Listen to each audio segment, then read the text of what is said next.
this video I'm going to show you how to make jelly with these bad boys. Untitled ghost pepper chilies. Now let's go outside and show you how I grew these bad boys and harvested them. I'm outside now to pick my ghost chili peppers, the Untitled, if I'm saying that right. You can see I'm not messing around. These things are seriously hot. Here they are, nice and red, a lot of these finally. Been growing them all summer and haven't really harvested any. So here's one, and you can see a real nice red pepper. You can almost smell the heat coming off of them, and I will show you my haul when I'm done. I'm gonna put these in my greenhouse. So afterward. There you have it. It's about 21 ghost chili peppers. I think I'll get some more in the next few days. But let's go inside and make some jelly and hot pepper sauce. Okay, we're back, and this recipe, I'm gonna do a double recipe, but explain to you what a single recipe calls for that I got from food.com. This calls for 3 of these Untitled peppers, these ghost chilies that I grew, 3 red bell peppers, and 2 cups of cider vinegar divided, 6 cups of sugar, and 3 ounces of liquid pectin. So let's go ahead and get started. Okay, if you're wondering why I look like a nerd with these lab goggles on and these gloves, it's because these things are crazy hot, 5 times hotter than a habanero.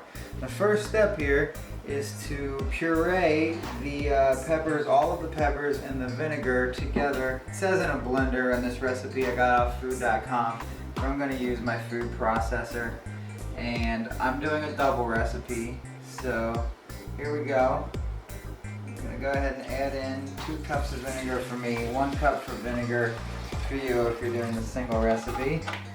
My 6 ghost chilies. 2, 3, 4, 5, and 6, and then all of my bell peppers. 6 of those as well. 3 for you. Anything I say, cut it in half if you just want to do a single batch, or I'll just put a link to the recipe in the description below, so that you can follow it at whatever rate you want. I would do more because I'm going to make some more batches of this, but I don't think I can get all of the sugar in there. I'm going to go ahead and pulse this down.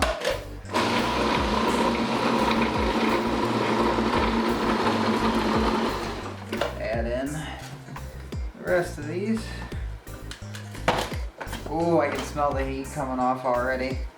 Oh, this jelly is going to be absolutely brutal. I might make a batch later even worse. Oh, to prank people with. Oh, it's burning the back of my throat already.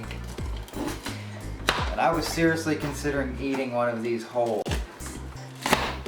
That is possibly one of the stupidest thoughts I've ever had. So here we go. Oh, it's leaking. Don't like that. Keep going with it. Now we know why I called for a blender and only 1 part, because I'm getting this lovely leak out the bottom.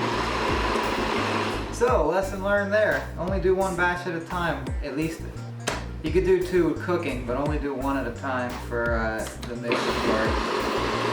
Okay, that's a nice puree, I think. Let's get on to the next step of doing the sugar. Our next step is to put our puree, 1 cup of vinegar, in my case 2, and then your 6 cups of sugar in to a big pot, and bring it to a rolling boil for 10 minutes.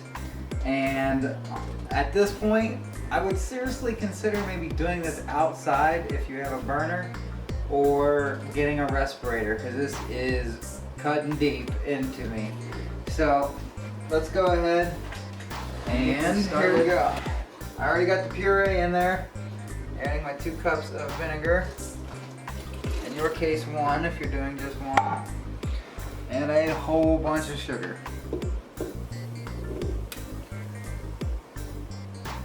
So I'm gonna bring this horrible concoction to a rolling boil for 10 minutes, and then I will be back with the next step, which I believe is adding the liquid pectin.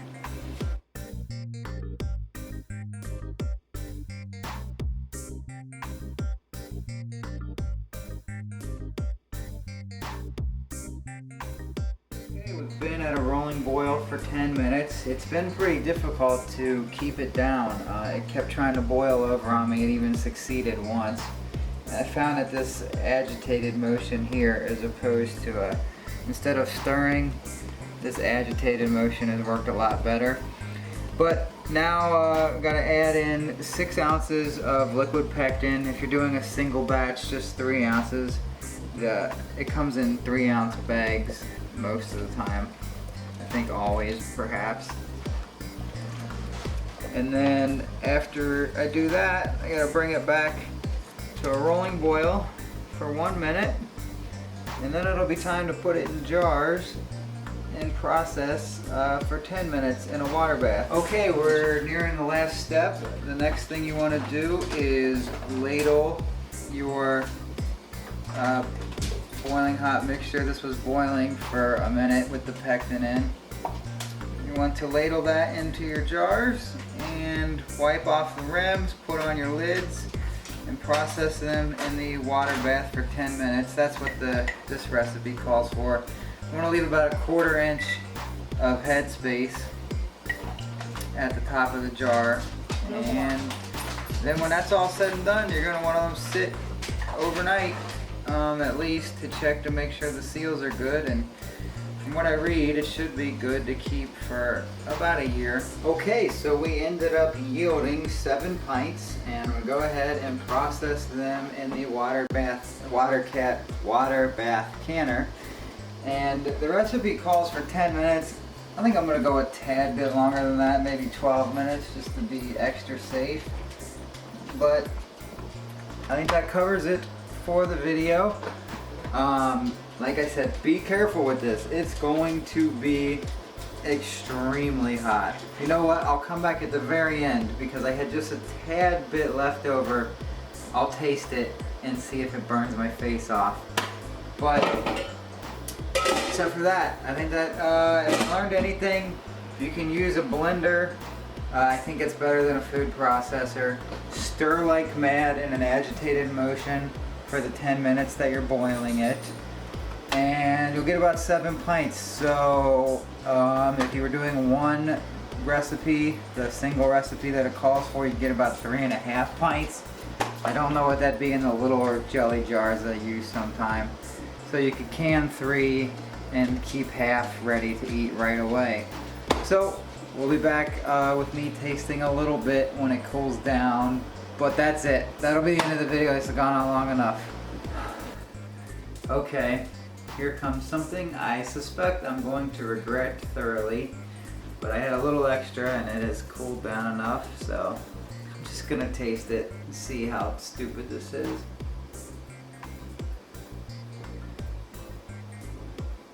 Oh God. That's hot. Right on, oh my, oh.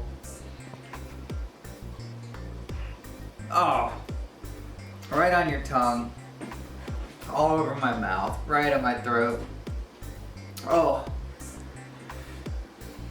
I've had habanero jelly.